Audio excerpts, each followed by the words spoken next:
کہ اللہ تعالیٰ اپنے رسولوں کی شفاعت قبول کریں گے؟ اللہ تعالیٰ کسی کو اختیار ہی نہیں دیں گے تو قبول کرنے والی تو بات ہی نہیں۔ شفاعت کا اختیار اللہ کسی کو نہیں دیں گے، یہ یاد رکھیں۔ ہمارے علماء نے جو معنی غلط کیا من ذا الذی یشفع عنده الا باذنہ، حالانکہ یہاں جو ہے یہ الا جو ہے یہ منقطع ہے، متصل نہیں ہے۔ منقطع کا مطلب یہ ہوتا ہے کہ درمیان کے اندر رکاوٹ پیدا کر دینا، ادھر والی چیز ادھر اور ادھر والی ادھر۔ چیلنج کیا ہے؟ من ذا الذی یشفع عنده، کون ہے چیلنج ہے نا، نام تو لو ذرا جو سفارش کرے اس کے نزدیک، ٹھیک ہے۔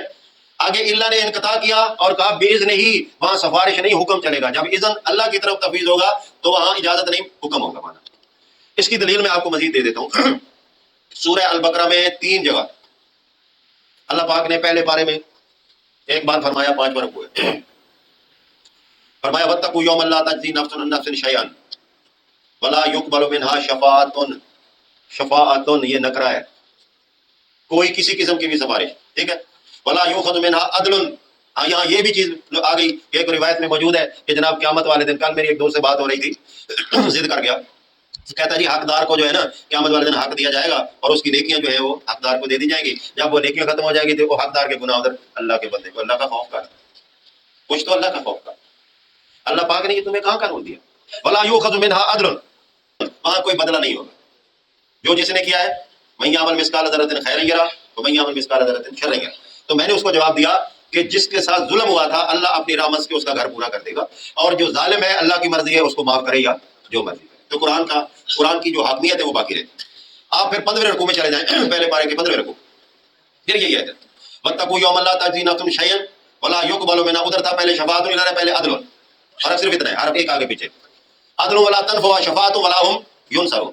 اب آپ چلے جائیں سورہ بقرہ آیت الکرسی سے پہلے والی آیت پہ، یا ایھا الذین آمنوا انفقوا مما رزقناکم من قبل ان یاتی یوم لا بیع، کوئی سودا نہیں ہوگا، ولا خلۃ، کوئی دوستی بھی کام نہیں آئے گی، ولا شفاعت، کوئی سفارش بھی کام نہیں آئے گی۔ آگے اللہ فتویٰ کیا دیتے ہیں؟ والکافرون، جو نہیں ماننے والے، ظالمون وہی ظالم ہے۔